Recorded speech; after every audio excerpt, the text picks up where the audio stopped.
Tech Cocktail Sessions, educational and inspirational talks from experienced startup founders, entrepreneurs, and thought leaders.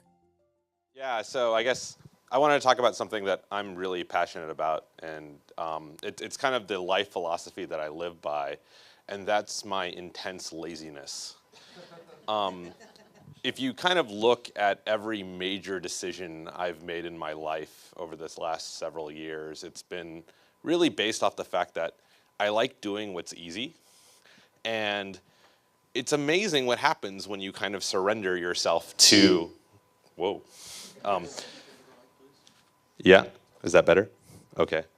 So it's kind of amazing what happens when you surrender yourself to the easy things to do in life. And this is actually a really strong philosophy that I've thought through over many years. And it's really similar to another venture capitalist, a guy named Randy Commissar, and his philosophy on always trying to work with companies that have unfair advantages to win. And it's, you know, like I said, it's a guiding principle for me, and I really see it play out in the research that I've done and the companies that I've invested in. It's always really, really easy to look at the world and then do stuff that is to your best advantage. You know, I definitely practice what I preach. So I remember with my wife, I actually proposed to marry her on the 4th date. And the reason why I did that was because it was one of those things where everything was perfectly aligned. We were getting together, we were getting along perfectly.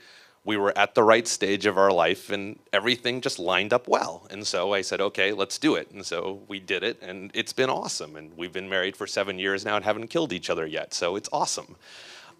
Likewise, you know, with companies, it's if I see a company that has a really strong unfair advantage to succeed in the space that they're trying to succeed at, you know, you can do due diligence on that deal forever, but if it's got unfair advantages to win, then you back it. And so, you know, our most recent company that we backed is a company called Coupon Media, and we put down our term sheet in front of that company in 48 hours. And of those 48 hours, I want to say 40 of the hours was just getting the green light from the lawyer to approve the term sheet.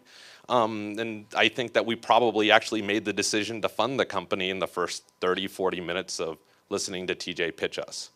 And, you know, I guess I'll spend the bulk of my time kind of going over the research that I focused on around startup accelerators, because it's the same story over and over again. These things work when they have unfair advantages to succeed. When everything is breaking their way and they set themselves up for everything to break the way, they do their best. So, you know, I work at a venture capital fund that likes to invest in companies in non-traditional markets.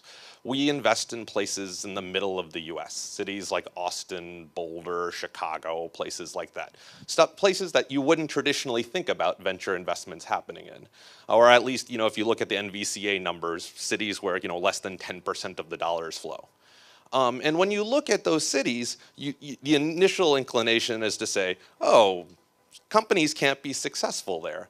But the reality is that the American economy is structured in a certain way so that certain cities are the best in the world at certain things. And if you have companies in those cities that take advantage of those industries that are in those cities, then they have unfair advantages to succeed. You know, you know, if you're in Cincinnati, Ohio, you know, the home of the largest CPG company on the planet, startups that take advantage of that tend to work out well. You know, companies that try to work in a different industry don't. And so, you know, with that background, our fund became super interested in the activity of startup accelerators. And the reason why was because we saw them as an opportunity to help startups kind of build up their communities around the unfair advantages that their cities lie in. And so, as an investor in several of these, we had access to a lot of data. And so we started crunching the numbers on these. And then, so starting in 2010, we actually started releasing a report in which we said, which startup accelerators tend to do the best? And the results were exactly as you'd expect. The startup accelerators that have the closest ties to managing directors who have been successful entrepreneurs in their own right tend to do the best.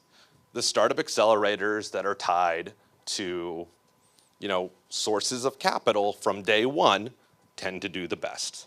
The startup accelerators that are tied to the industries that their cities are tied to tend to do the best. Or as I would like to call it, the lazy approach.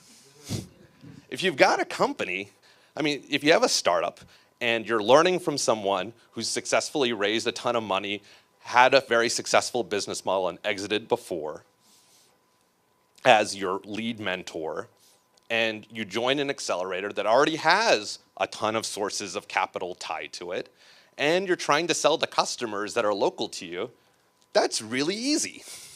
Or all startups are hard, but that's a lot easier than trying to attack a problem without those things to your advantage. And so, once again, I look at that and I just see an affirmation of my lifelong philosophy of you just do what you're good at and you stick to your own knitting that way. And so, I guess that's confirmation bias, but that's what I care a ton about.